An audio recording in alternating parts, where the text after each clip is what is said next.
soirée de confirmation pour nous capables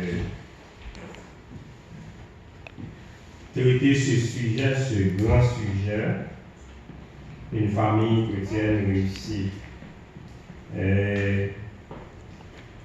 Nous remercions le Seigneur pour la grâce qu'il fait dans la vie, nous, le privilège qu'il a accordé nous pour nous capables de conférencer de ce soir pour sa cause. Et une famille chrétienne réussie, c'est un sujet en termes de conférence qui gagne un peu contenu là-dedans. Parce que quand on parle de la famille, c'est une bonne chose.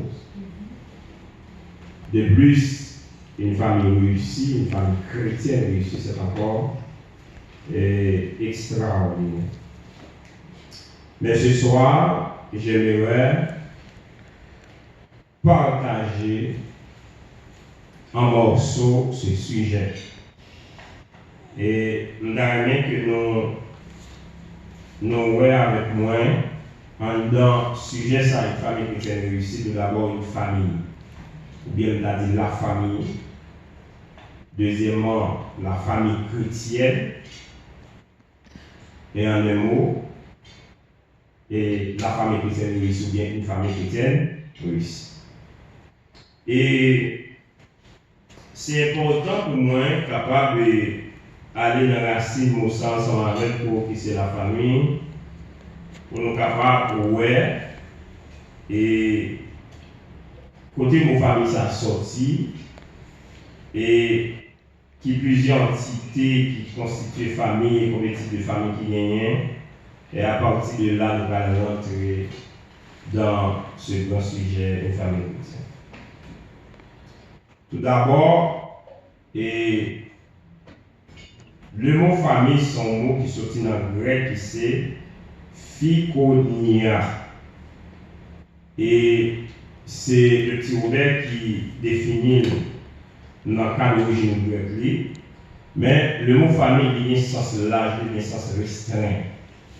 Sens large, c'est-à-dire le sens étymologique, il est défini comme étant l'ensemble des personnes vivant sur le même toit. Le sens est restreint, on dit que la famille c'est l'ensemble apparenté vivant sur le même toit, spécialement on dit le père, la mère et les enfants. Et nous ne sommes pas sans savoir qu'il y a plusieurs types de familles dans le monde. Et c'est très important pour nous, parce que si on veut parler de la famille chrétienne réussie, il faut voir les différents types de familles et pour nous capables et orienter nous vers ce grand sujet. Et pas seulement ici au Canada, mais un peu partout dans le monde, et quel que soit le type de pays, on va rejoindre ces familles. Par exemple, et parmi les différents types de familles, on voit la famille nucléaire. On voit la famille élargie, la famille recomposée. Nous trouvons aussi la famille monoparentale, la famille polygame, la famille homoparentale, la famille unipersonnelle et finalement la famille adoptive. C'est très important de citer ces familles parce que si on parle de la famille, et on doit savoir d'abord quels sont les différents types de familles. Et la famille nucléaire, son famille qui rentre, et son famille qui, tout d'abord, composée de parents qui vivent avec Simone. Par exemple, maman, papa et les enfants. Et cette famille nucléaire exclut toute autre personne. Son famille, nous sommes capables de dire, c'est une famille prédominante de nos jours, parce qu'à la base de la famille, nous jouons cette famille, et nucléaire, c'est lui-même qui plus et éparpillés à travers le monde. Et nous voyons à travers la Bible, première famille, ça c'est Dieu qui fait surface. Par exemple, nous voyons en Genèse chapitre 19, ou bien là, chapitre 2, verset 24, nous avons dit l'homme qui a son père et sa mère qui s'attachera à sa femme et les deux deviendront une seule chair. Donc, premier composé familier là, c'est maman et papa. Ensuite, nous venons joindre, après, parfois, nous tous à la famille, c'est la même institution établie par Dieu. Donc, et déclaration Genèse 2, 24 là, prouver ça. Parce qu'une fois que, et foyer a réuni à savoir l'homme et la femme, l'homme qui va son père et sa mère s'attache à sa femme et les deux deviennront une seule chair. Donc, pour gagner apparition, les enfants pour la famille. Et c'est dans le cas ça que nous voyons la naissance de qui est-ce? La bien-aimée. Abel et Caïn. Donc, Adam et Ève, par naissance avec Abel et Caïn, donc la famille est réunie. D'accord même? Donc c'est ça la famille nucléaire. Donc, disons, c'est une famille économique. Deuxième type de famille, nous voyons la famille élargie. Et la famille élargie, c'est une famille, disons, de moins en moins courant. Et famille, ça est composée de ça, les parents, maman, les enfants, des grands-parents, des oncles, des tantes, etc. Et nous avons tout ensemble à vivre sur le même toit et censé prier. Il y a une réalité qui est dans la famille élargie. Les petits malentendus ne vont jamais. Ça c'est clair. Et troisième famille que nous jouons, c'est la famille composée. La famille composée, et nous avons appris ça au Canada, partout dans le monde, mais ici c'est. À son niveau, la famille est composée, donc nous jouons, c'est une parent, une conjointe, qui a un petit lit, donc qui n'est pas petit, par exemple. Maman qui doit des petites lits là, puis pas petit papa, il pas petit et conjoint. Donc conjoint a des petites lits, petite fille de petite garçon, donc il pas petit conjoint. Donc il pas petit mari, ou bien mari a des petites dans la famille, il pas petite madame. Donc ça c'est la famille composée. La famille monoparentale là, cette famille comprend un seul parent qui élève un ou plusieurs enfants. Ici ça encore c'est le même mot ici. C'est avec la famille monoparentale. Donc ici, vous ça frappe un peu le Canada, aux États-Unis, un peu partout. Et nous parlons du Canada parce qu'il y a la vie, mais cependant, la famille monoparentale peut dire que vous voyez, un parent à vivre, à lever petit seul. Donc, l'absence de l'autre parent totalement, et l'autre parent est totalement absent, donc, et nous connaissons que type de famille ça et en plus de conséquences sur l'éducation des enfants mariés. Parce que tout ça dans la famille, bon Dieu reconnaît maman et papa comme parents fondamentaux qui sont capables de faire l'éducation. Donc, on va dire le contraire, on va dire que pas de petits monde qui ont une éducation par rapport avec des grands-parents, etc. Mais cependant, ces deux personnes ont affecté considérablement la vie des enfants. Et il y a une autre famille encore qui est capable de dire, cinquième famille, c'est la famille polygame. On entend ça également, cette famille. Et en plus de familles en Afrique, dans la tribu, etc., en France, et également dans le de la famille polygame. C'est un mari qui a plusieurs femmes, ou bien une femme qui a plusieurs maris. Et nous voyons encore la famille homoparentale. Pour bien pour être vivant, l'importance qui fait nous situer par où, définir par où. Et famille et homoparentale là, et généralement, également famille hétérosexuelle. Donc, comme on connaît, comme le mot le dit, donc c'est une famille qui est constituée de parents du même sexe.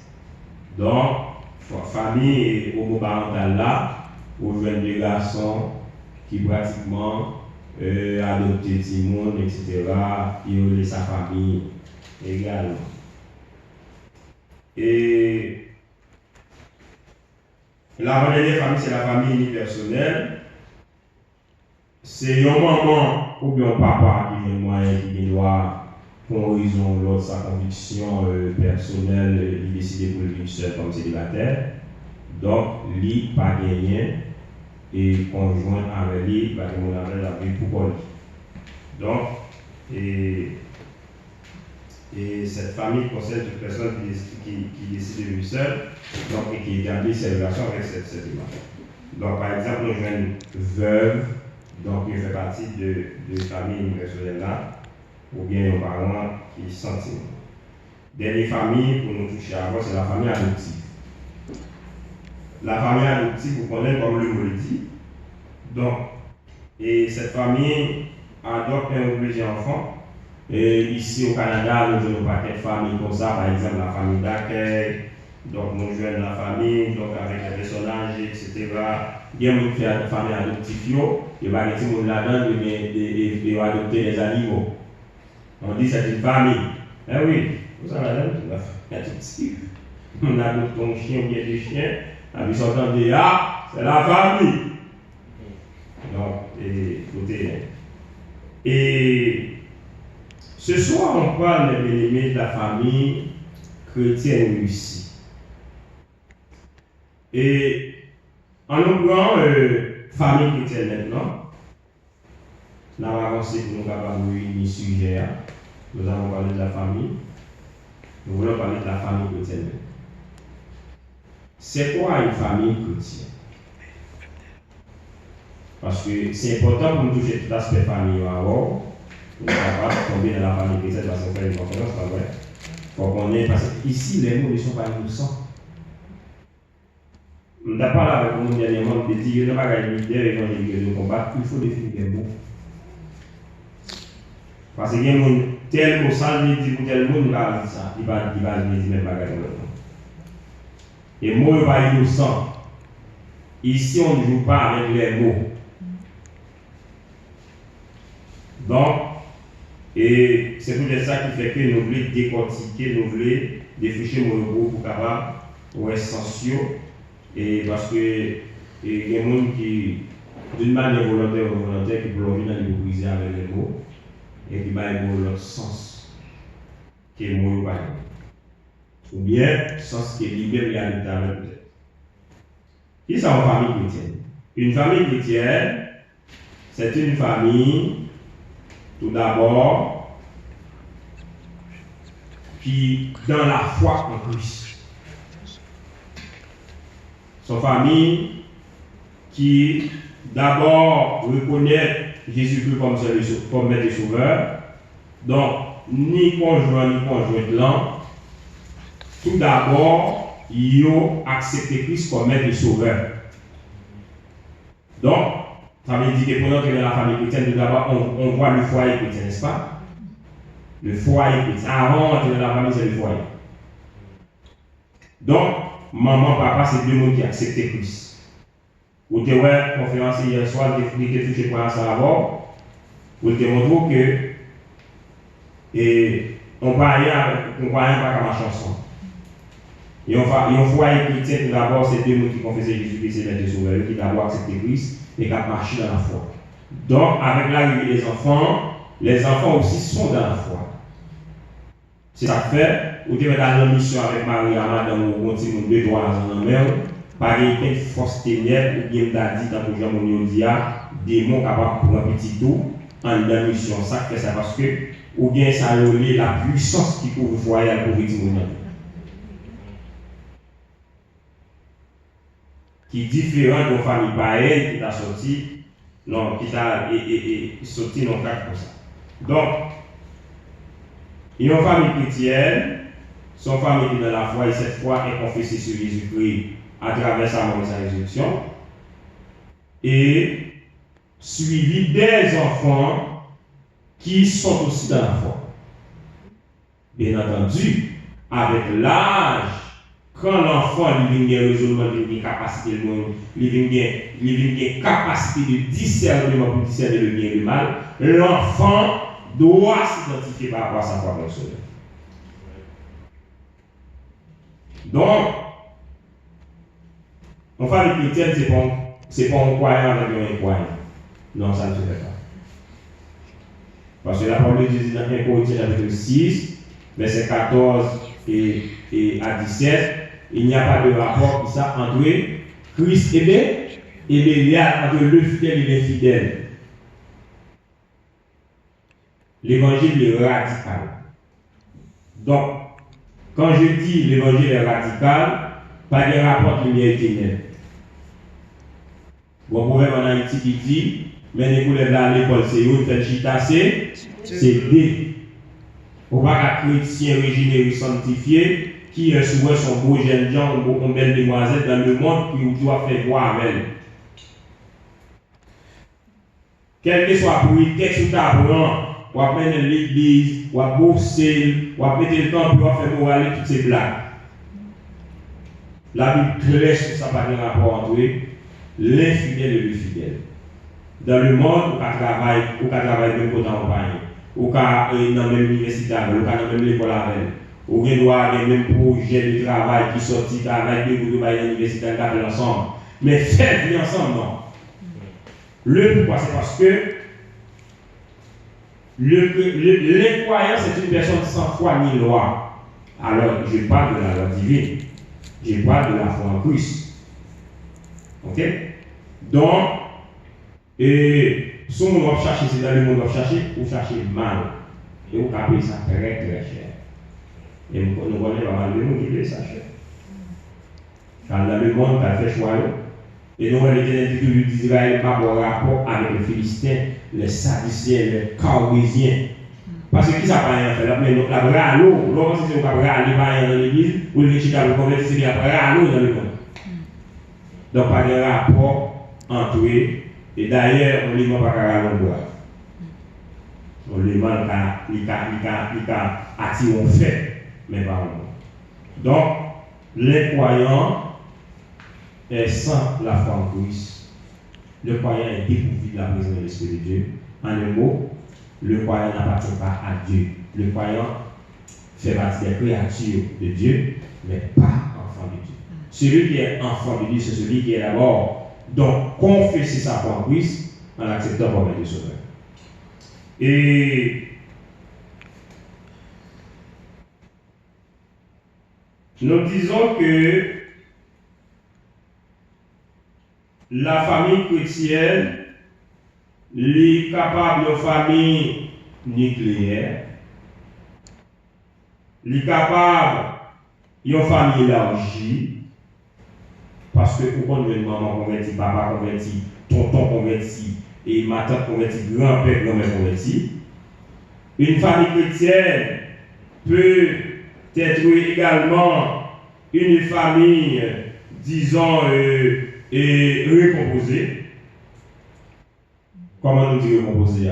Ou on doit joindre une femme ou bien un mari, maman et madame de mourir, par exemple, mari, madame de mourir, ou bien une madame, mari mourir. Donc, il est marié avec par exemple, si par exemple c'est Maria qui mourit dans le cas, il est marié avec un autre monsieur qui vient de trois timons, pas vrai? Ça c'est famille recomposée, mais une famille qui est dans la foi, n'est-ce pas? Donc ça veut dire que la famille chrétienne pourrait être une famille recomposée. Nucléaire, nous l'avons déjà, c'est maman, papa, timon. Donc, de ce fait, et nous voyons que non seulement une famille chrétienne pourrait être une famille élargie, une famille recomposée, et une famille chrétienne pourrait être une famille monoparentale. Oui. Ah ouais? Il y a une famille chrétienne capable de famille monoparentale, parce que il y a une maman qui joue un moyen qui divorcé avec Marie, donc il a accepté pour que lui, grand petit lui, il dit le papa est petit lui propre. Donc il a accepté, lever petit dans la foi, en plus la servir bon Dieu. Mais la Bible dit nous pas faire confiance avec mauvais père. Et c'est des gens qui disent comme ça, si reste là pour Jésus. Après 3-4 ans, le gars doit être blazo, il veut le moyen, il est sous garçon.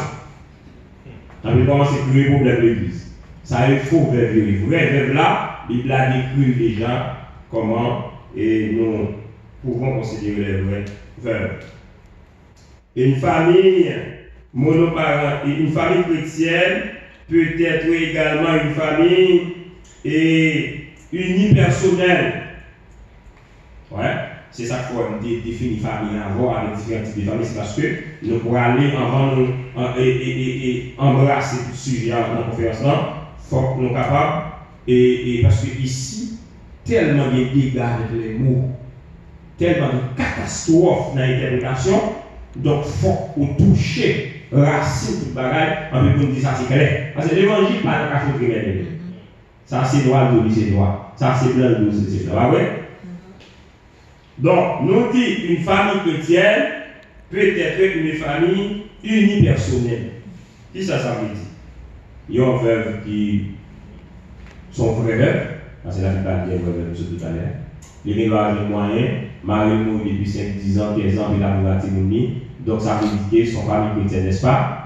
Donc, une famille chrétienne peut être une famille unipersonnelle. Et, ou bien, il y a une femme qui s'est dit bas et puis qui décidait pour qu'il ait un moyen, comme nous avons 4 familles unipersonnelles, qui décidait pour vivre pour quoi avec, etc. Donc, il est capable de faire partie également des familles unipersonnelles. Moi-même, j'ai des dans l'église en Haïti, il y a des femmes, moi, je mets des chapeaux par le bas, on peut respect. Pour être qui ça? Ils disent, on a fait un garçon, et puis ils fait respect. Pourquoi? Parce que l'église, c'est de comprendre ça. Il y a des gens, la Bible dit, c'est des gens qui, ce sont des uniques. La Bible dit qu'il y a des gens qui uniques à cause des hommes. Par exemple, il y a des séries de sœurs qui sont dans l'église, des frères qui sont dans l'église, ils ont fait expérience avec un monsieur marié. Et que soit il divorce bien monsieur amoureux, il décide, il dit, il pas un garçon encore, il décide pour le servir pour toute la vie. Ça existe. Et les ça, on va les mères qui ont fait une relation pour lui. Parce que conviction le forme déjà, il dit, la Bible reste la Christ. Mais, ce ça tout, quel que soit l'agité qui fait conviction ça, ou pas pour le frère la main, la gratter mes frères, ou je ne peux bien veuf, d'essayer de net, madame Mouy, j'ai entendu madame me dit bon, ils ont fait conviction, ils ont bien des ennemis, ils n'ont pas confié encore. Laisse ça, je connais un serviteur qui marche dans l'église de Haïti, qui est coché là déjà. Monsieur tout lui-même, il prend dans le ciel, il ne va pas marier, a fait fil par besoin ça, pour faire une relation pour lui. Et puis clair, donc c'est ça, des hommes qui sont à cause du royaume de Dieu. Pourquoi? On va besoin de dire, et frère ça qui est à cause du royaume, non? Et ouais, c'est ça. Et moi, je me dis, pour vous. Frère, quand clair avant lui-même, on va besoin de dormir, rêver pour lui. C'est quelqu'un qui est devenu à cause du royaume des cieux. Et c'est lui, on connaît ça qui marche dans l'église. Son qui dit lui-même, on va faire rêve pour lui, pour aller lancer la fête là-bas.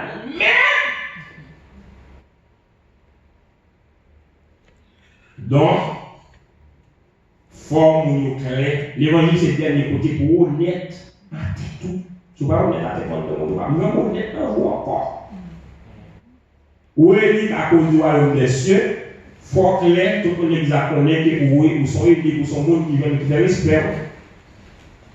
Donc, nous dit une famille chrétienne peut être une famille unipersonnelle. Il y a une famille chrétienne capable de famille adoptive. Ok? Voilà l'importance qui fait de une famille. Une famille chrétienne peut être une famille adoptive. Le pourquoi c'est parce que la famille adoptive, ou que doit jouer maman, papa, nous connaissons une famille comme ça, qui parle de petit monde. Nous connaissons nos amis qui sont baptisés avec nous, tu as vu nous madame ne se pas jamais depuis plus que 20 ans. Donc, ils ont adopté des enfants. Ok? Ça sont familles adoptives, ils ont adopté des petits mots, ils ont adopté. Qui veulent moins qui entrent dans la famille. Donc, cette famille adoptive peut être une famille chrétienne. Cependant, une famille chrétienne ne pourrait être jamais une famille chrétienne dans le cadre d'une famille homoparentale ou bien polygame. Le pourquoi? La Bible condamne la famille polygame. La Bible condamne la famille homoparentale.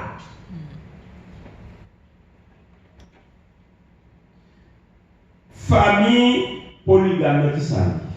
Vous connaissez déjà. Poly signifie plusieurs. Aujourd'hui en Afrique, on a une famille comme ça. Bon, parce que ça fait pour y en a ici. Si vous en Afrique, il dépasse ma loin. Donc, pour passer ça, recevoir. Bon, honnête, c'est à madame qui veut passer ce soir. Bon, c'est des femmes en paix. Une famille polygame n'est pas une famille chrétienne. Et une famille polygame ne peut être jamais une famille chrétienne. C'est clair. Le pourquoi? C'est parce que ils ont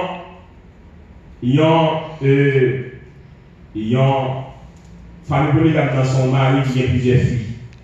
Qui ça l'a dit non? Genèse 2:24, l'homme quittera son père et ça. Est-ce que c'est les hommes la Bible dit non?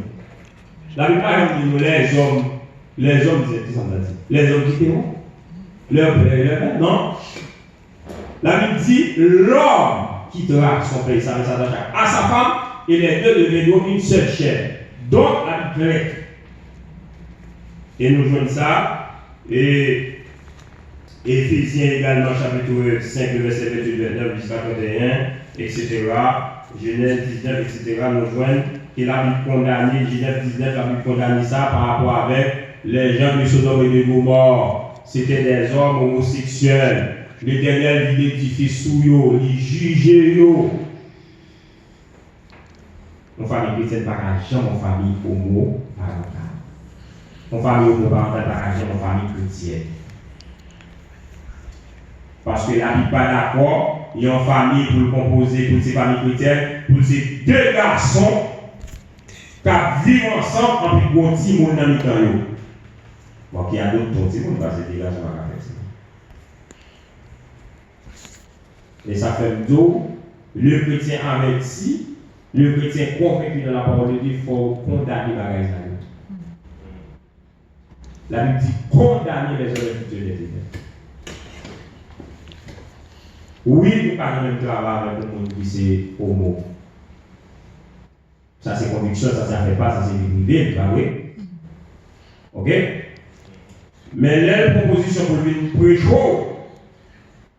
pour venir convaincre, pour venir dire ça bon, il ne faut pas appeler l'argument.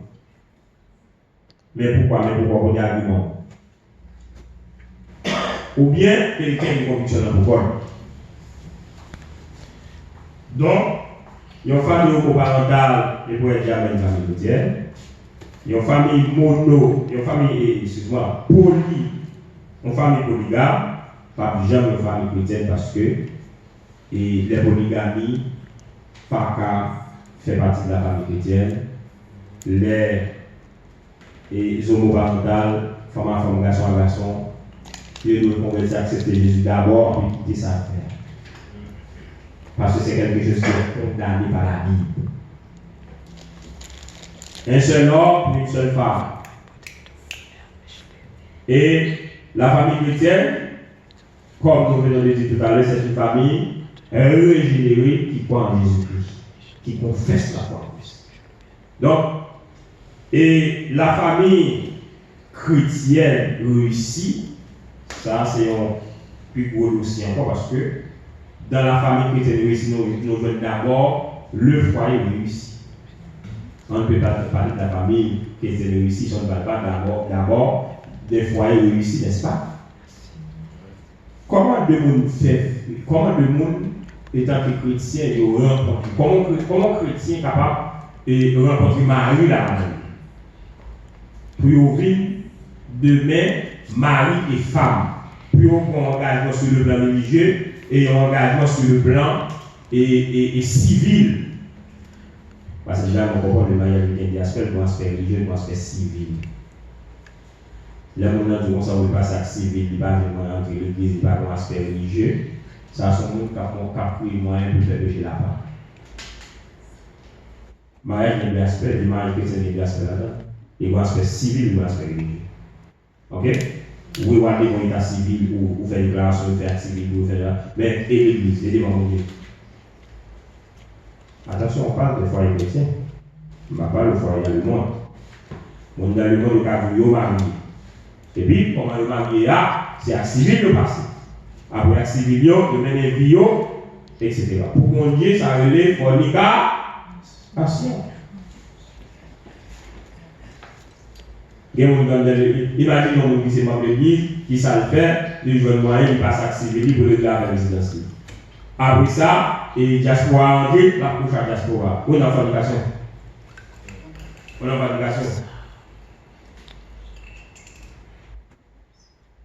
Et bien, on ne dit pas. La Bible ne se moque pas de Dieu. On ne se moque pas de Dieu. On ne se moque pas de Dieu. Ou va avoir posé nos enfants. Pourquoi? Il y a des gens qui pensent que l'église a vivre mal, c'est pour la tomber. Pas pour la tomber. Pas pour tomber tête tout. Vous voyez? Ou à vivre mal, c'est pour la tomber. Pas un nouvel là-bas. La Bible a dit on ne se moque pas de Dieu, ce que l'homme va semer, il moissonnera. Ce qu'une femme a semé, elle le moissonnera. On va être simple. Donc, une famille chrétienne, il doit connaître un mariage qui a un aspect civil ou un aspect religieux. Il fallait qu'on vive devant mon Dieu. Pour prendre engagement devant mon Dieu. Pour prononcer les mots d'engagement de bénédiction sous tête. Il y a un peu de ça qui fait ça, où je suis passé à civil. Après ça, il y a l'envers. Elle n'a pas plaisir, après tu marier. Non. Pour marier sur le plan civil, bon, assurément, vous ne l'avez pas pu arriver, vous ne l'avez pas gagné. Mais sur le plan religieux, sur le plan divin, vous ne marier. Quand il y a la guerre, nous allons poser des questions, son confiance dans la Bible, nous allons poser des questions, on va poser des questions. Parce que nous son confiance en pilote, on a tant de qui dans notre pays, parce que nous avons tout, mais il faut nous toucher les points d'une manière claire. Et il y a des gens qui disent comme ça. Et est-ce que vous devez reconnaître l'état civil là? Comment faire pas bon Dieu va reconnaître la mariage? Est-ce que toute autorité va établir là-dessus? Ok. Oui.